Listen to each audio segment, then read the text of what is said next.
দুইজন মিলে প্রচন্ড ক্ষুধায় এটা এটা সেটা এনে দেয়ালটা তৈরি করতেছে। মুসা আলাইহিস সালাম তো এমনিই রাগী, পেটে আবার ক্ষুধা, আবার বলছে কিছু বলাও যাবে না। তিনি এবার আর প্রশ্ন করেন, বলতেছে ওরা এত কিপটামি করলো আর আপনি এটা করে দিলেন, আপনি তো চাইলে এটা টাকা নিতে পারতেন, পারিশ্রমিক নিতে পারতেন চাইলে। এই কথা বলার পর খিজির আলাইহিস সালাম বললেন, হাযা ফিরাকু বাইনি ওয়া বাইনিক, এখানেই তোমার আমার সেপারেশন,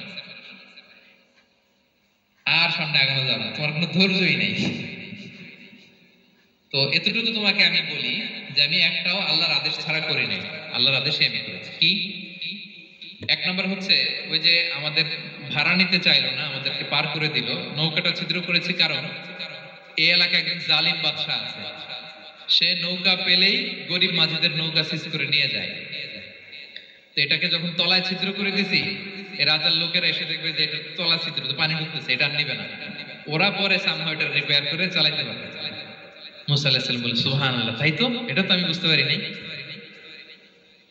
আর ওই ছোট শিশুটাকে হত্যা করছি, ও অনেক বড় জালিম হবে এলাকা, তার ফিতনায় এলাকাবাসী তটস্থ থাকবে, সে তার মা বাবাকেও জাহান্নামে নেবে। এজন্য আল্লাহ তাআলা আদেশ দিয়েছেন আমাকে, আল্লাহর আদেশে আমি তাকে হত্যা করেছি। মুসা আলাইহিস সালাম বললেন, তাই তো, এটা তো অনেক ভালো কাজ করছেন। তাইলে বলতেছে, তাহলে ওইটা বলে, খাবারও দিল না, এত কৃপণ, এদের দেয়াল কেন ঠিক করতে গেলেন আপনি? তখন তিনি বললেন যে আসলে এটা একটা ইয়াতিমদের ঘর ছিল, দুইটা ইয়াতিম শিশু, তাদের বাবা মা খুব ভালো ছিল, আর এই দেয়ালের নিচে আছে গুপ্তধন, এই দেয়ালটা পড়ে যাবে, এই গুপ্তধন তারা ছোট মানুষ নিতে পারবে না, এলাকাবাসী তাদেরকে বঞ্চিত করে নিয়ে যাবে। আমি দেয়াল গড়ে দিলাম যাতে করে তারা যখন প্রাপ্তবয়স্ক হয় নিজেদের সম্পদ নিজেরা বুঝে নিতে পারে।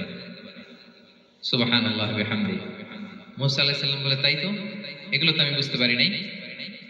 তো এই ছিল খুব সংক্ষিপ্ত পরিসরে মুসা আলাইহিস সালাম খিজির আলাইহিস সালামের ঘটনা। তো রাসূল সাল্লাল্লাহু আলাইহি ওয়াসাল্লাম বুখারীতে একটা চমৎকার কথা বলেছেন, তিনি বলেছিলেন, ওয়াদিদনা আন্না মুসা সাবার হাত্তা ইয়াকাসসা আলাইনা মিন আমরিহিমা। রাসূল সাল্লাল্লাহু আলাইহি ওয়াসাল্লাম বলেছিলেন, ইস, আমার ভাই মুসা যদি আরেকটু ধৈর্য ধরতো তাহলে আরো কিছু অজানা তথ্য আমরা জানতে পারতাম। এখান থেকে, এই ঘটনা থেকে আমরা কি শিখলাম? প্রথম যেটা আমরা শিখলাম, জ্ঞান নিয়ে বড়াই করতে নেই, ঠিক কিনা? জানার কোনো শেষ নেই, জাননেওয়ালার উপরও জাননেওয়ালা আছে, জ্ঞানীর উপরও জ্ঞানী আছে। আপনি কিছু জেনেই মনে করবেন না আমি সব জানি। আপনার চাইতে বেশি জ্ঞানী অনেকে আছে, অনেক সময় বক্তার চাইতে শ্রোতারা অনেক জ্ঞানী। হয়তো এখানে এমন অনেক জ্ঞানী লোক আছে যার ধারে কাছেও আমরা কেউ নেই, হতে পারে। সো আমি সব জানি, এটা ভুল, এটা শয়তান বলে। এটা কে বলে? শয়তান বলে। আবু নাওয়াস একটা কবিতা লিখেছেন, ওয়াকুল লিমান ইয়াদঈ ফিল ইলমি ফালসাফাতান হাবাসতা শাইআন ওয়া গাবাত আনকা আশিয়াউ। কেউ যদি বলে আমি সব জানি, তুমি তাকে বৃদ্ধাঙ্গুলি দেখিয়ে বলো আপনি কিছুই জানেন না, আপনি অল্প কিছু জেনেছেন, জানার এখনো অনেক বাকি। তাহলে মুসা আলাইহিস সালামের এই ঘটনা জিজ্ঞেস করা হলো, কে জ্ঞানী? উনি বললেন, আমি জ্ঞানী। এরকম কি আমরা কখনো বলবো? না। সবচাইতে বড় জ্ঞানী কে? ওয়া ফাওকা কুল্লি যী ইলমিন আলীম। সবচাইতে বড় জ্ঞানী আল্লাহ তাআলা। সো জ্ঞান নিয়ে আমরা অহংকার করব না। দুই নম্বর যে শিক্ষাটা আমরা পাই, ওই যে নৌকা দিয়ে পারাপার হচ্ছিল, তখন একটা চড়ুই পাখি এসে সাগরের মধ্যে মুখ দিয়েছে।